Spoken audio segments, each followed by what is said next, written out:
নমস্কার, জয় রাধে রাধেশ্যাম, রাধে রাধে। গীতা শ্রীকৃষ্ণ অমৃত কথা।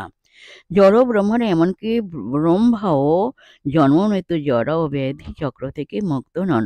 তবু এই জড় জগতে পরিচালনার মাধ্যমে তিনি সরাসরিভাবে ভগবানের সেবা করছেন, তাই তিনি সদ্য মুক্তি লাভ করেন।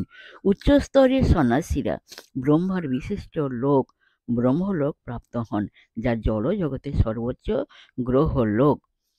অন্য সমস্ত স্বর্গীয় গ্রহ লোকের বিনাশ হয়ে যাওয়ার পরেও তা বর্তমান থাকে, কিন্তু জড় প্রকৃতির নিয়ম অনুসারে ব্রহ্মা ও ব্রহ্মলোকের সমস্ত বাসিন্দাদেরও যথাসময়ে মৃত্যুবরণ করতে হয়। জয় রাধে রাধে শ্যাম, রাধে রাধে। জয় বৃন্দাবন বিহারী লাল কি জয়, কৃষ্ণ কানাইয়া লাল কি জয়, বাঙ্কে বিহারী লাল কি জয়, জয় রাধা শ্যাম সুন্দর লাল কি জয়। জয় রাধে রাধে শ্যাম, রাধে রাধে। নমস্কার।